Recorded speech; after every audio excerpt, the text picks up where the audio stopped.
آدم‌ها سعی میکنن که وارد روابطی بشن که حد اکثر امتیاز رو از اون روابط به دست بیارن، در صورت اینکه حاضر نیستن هیچ گونه بهایی یا هیچ گونه تلاش مضاعفی برای اینکه خودشون رو بهتر بکنن انجام بدن. یعنی دنبال این هستن که از طرف مقابل سرویس بگیرن و در نهایت یک زندگی اینچنینی رو در پیش میگیرن که به نظر من اصلاً زیبا نیست. به نام خدا با درود و مهر. رایا کاکاوند هستم، میزبان شما در کانال سیاه سفید خاکستری. ما در اینجا به بررسی متفاوتی از روابط عاطفی بین انسان‌ها میپردازیم. امیدوار هستم که مطالب مفید فایده باشه و اگر اون رو دوست داشتید با عزیزانتون به اشتراک بگذارید و با لایک و کامنت و سابسکرایب از پیج خودتون حمایت کنید. با سپاس. در 2 اپیزود گذشته برخی از مسائل رو به صورت تیتروار و سرفصلوار خدمت شما عرض کردم که در اپیزودهای جاری اونها رو به تفصیل خدمتتون عرض میکنم تا زوایای متفاوتی از نوع نگرش جدیدمون به روابط بین انسانها رو پیدا بکنیم و بتونیم اونها رو به کار بگیریم تا در یک رابطه عاطفی که قرار داریم به طور مستمر ازش لذت ببریم و از چالش هایی که ممکنه باعث آسیب های جسمی، روحی و روانی به ما میشه خودداری کنیم و جلوگیری کنیم. اتفاقی که این وسط همیشه برای همه ما انسان ها میفته یک تکرار چرخه مداومه. یعنی از ابتدای بشریت تا انتهای ازلیت همه موجودات زنده دنبال این بودن که برای خودشون جفت مناسبی رو انتخاب بکنن و نسل خودشون رو به بقا برسونن و گسترش بدن. اما در تمامی موجودات زنده این اتفاق به صورت غریزی در وجود اونها هست و اونها از غریزه خودشون پیروی میکنن. این به این معنا هستش که خب طبیعتاً اونها هم دنبال زیبایی و دنبال قدرت بیشتر میگردن. وقتی که یک جفت برای اینکه خودش رو برای ماده خودش به نمایش بگذاره یا از زیبایی منحصر به فرد خودش استفاده میکنه و یا قدرت تمام و نهایت خودش رو به کار میگیره تا طرف مقابلش رو جلب بکنه و اون جفت رو برای خودش ابتیا کنه. اما در مورد ما انسان‌ها علاوه بر اینکه غرایزی وجود داره، اما تفکر و تعقل و احساس دلیل اصلی ما برای انتخاب و شروع یک رابطه با یک انسان هست.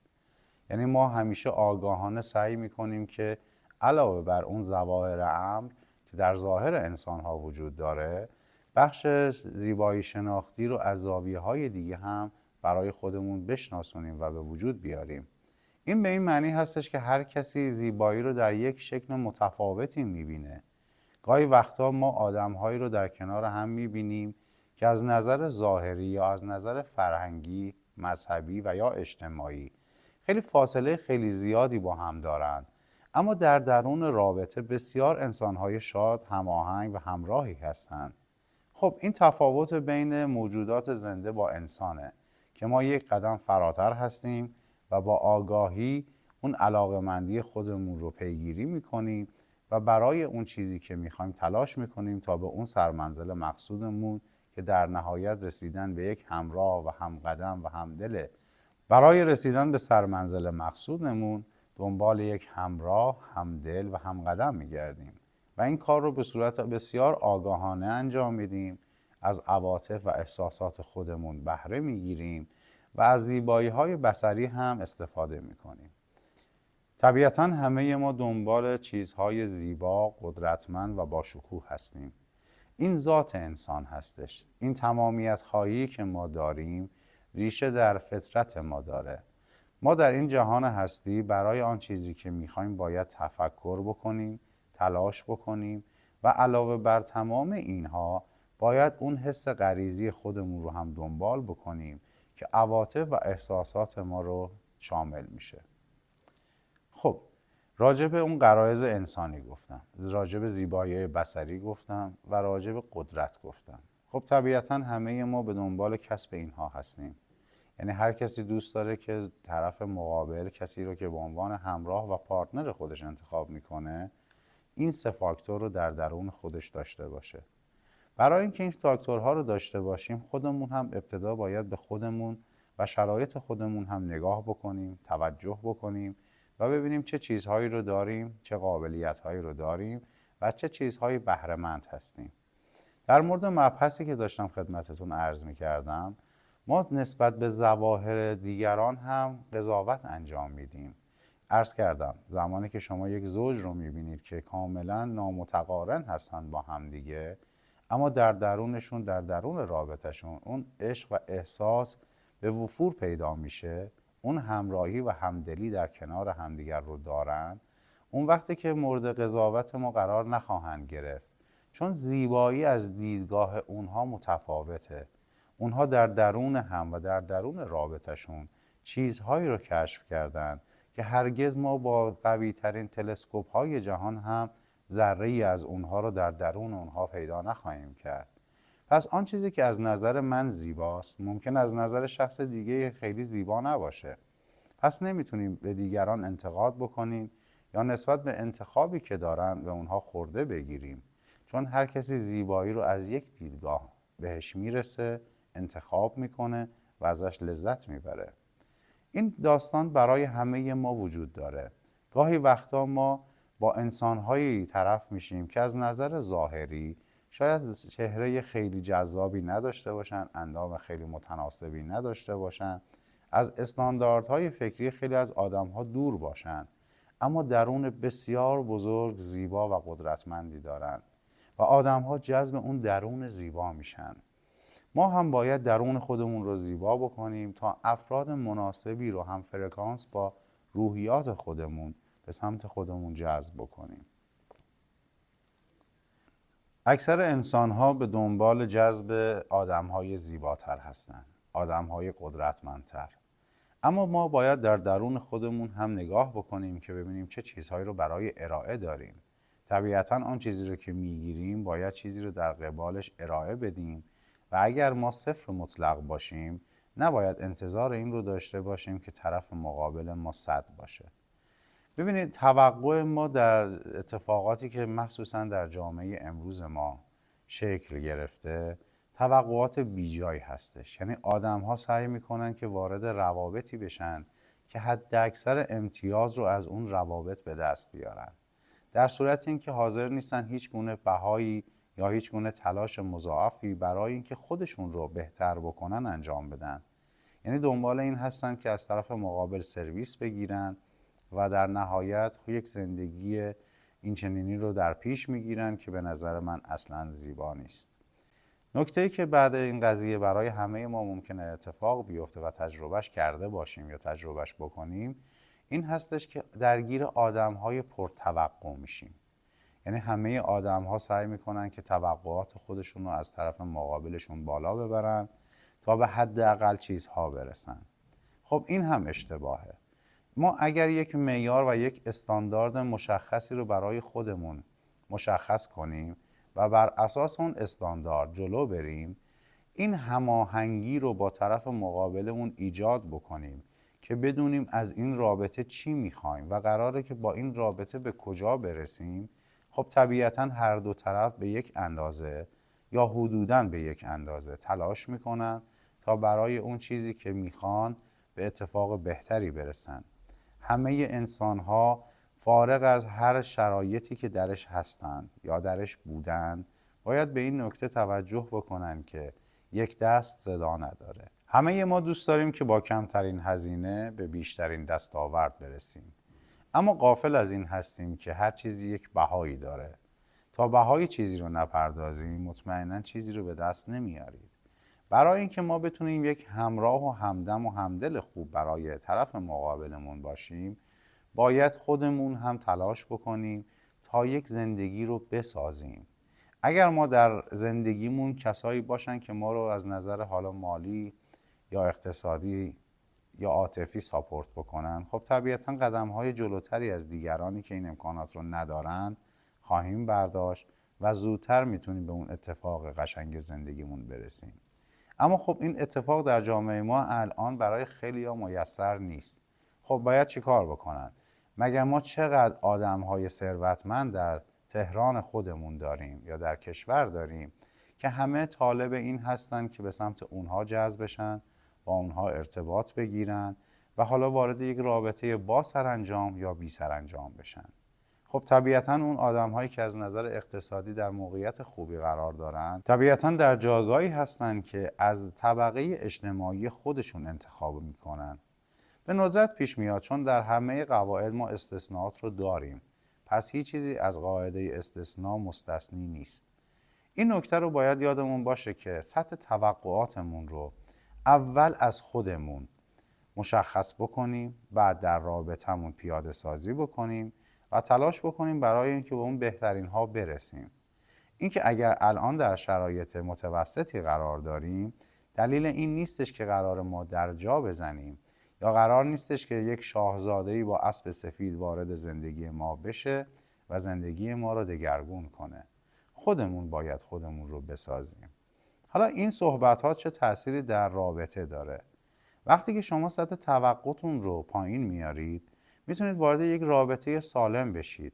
چرا؟ چون خیلی آدم ها هستن که از نظر شخصیتی، از نظر خانوادگی و اجتماعی انسان های بسیار شریفی هستند، اما موقعیت اقتصادیشون در حال حاضر شرایطی رو براشون به وجود نیاورده که اون چیزهایی که در درون ما به عنوان آرزو وجود داره رو به آنی برای ما برآورده بکنن.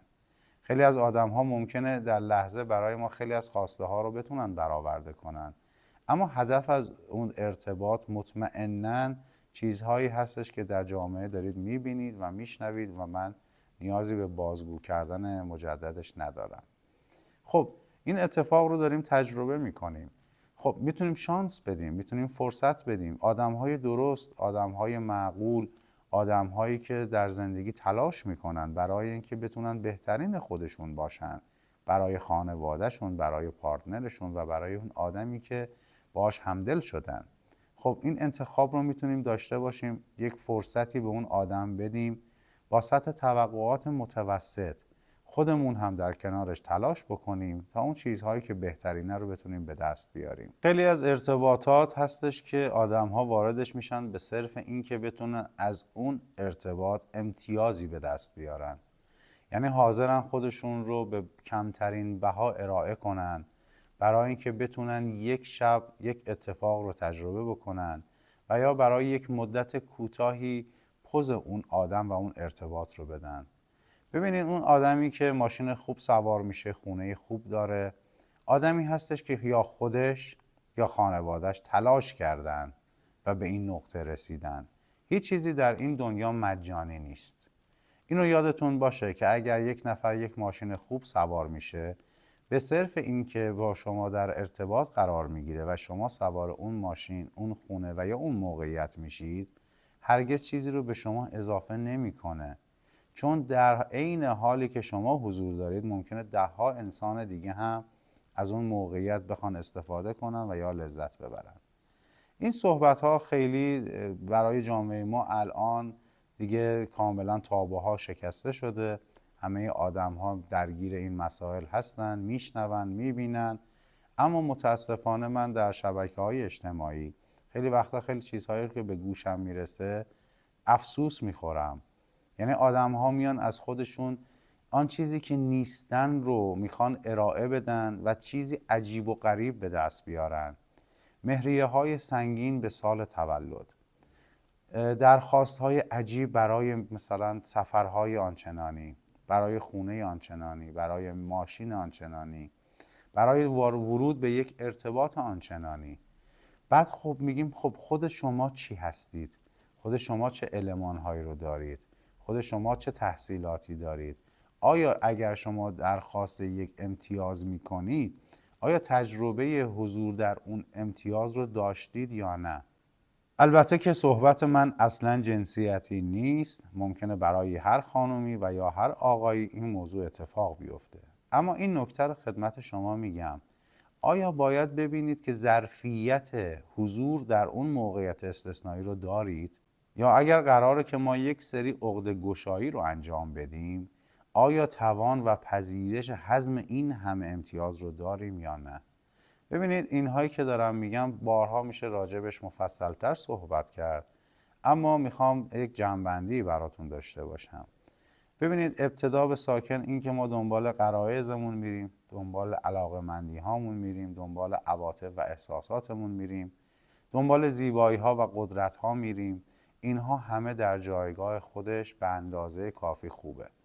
اما مهمترین اینه که ببینیم ما خودمون کی هستیم و از یک رابطه سالم چه چیزی رو طلب میکنیم و برای موندگاری اون رابطه چقدر تلاش میکنیم، چقدر همدلانه همراه میشیم، سطح توقعاتمون رو قدم به قدم بالا میبریم، با تلاش دو نفره بهش میرسید و اون وقته که میتونید شادی و آرامش رو تجربه بکنید.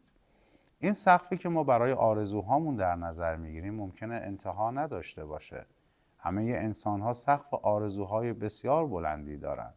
اما برای رسیدن به یک بام بلند شما نیاز به یک نردبان هم دارید که تمام قدم‌ها رو باید پله به پله بگذرونید تا بتونید به اون سرمنزلی که برای خودتون در نظر گرفتید برسید.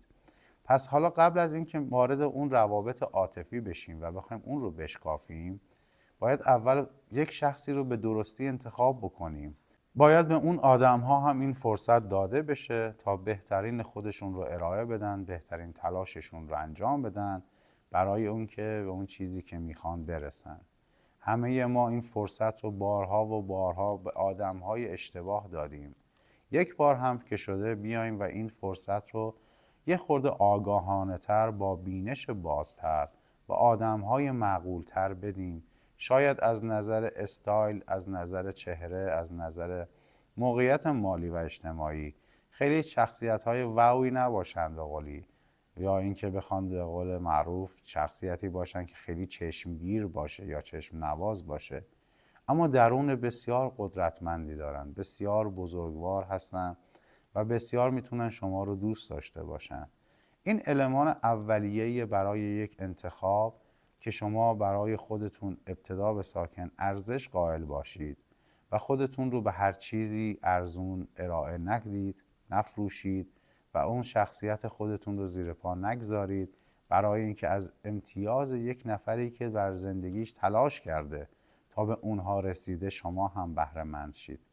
پس باید اول از همه به خودشناسی، خودباوری و اعتماد به نفس بالا برسیم. اون وقته که خودمون با تلاشمون میتونیم هر آن چیزی رو که میخوایم مستقلاً به دست بیاریم. اون وقته که هر رابطه ای رو که واردش بشیم میتونیم محوریتش رو داشته باشیم. امیدوار هستم که مطالب مورد توجهتون بوده باشه. اگر سوالی یا نقطه نظری داشته باشید خوشحال میشم که در بخش کامنت ها اونها رو با ما به اشتراک بگذارید و در حد بضاعت پاسخگوی اونها خواهیم بود. شاد و پاینده و پیروز باشید.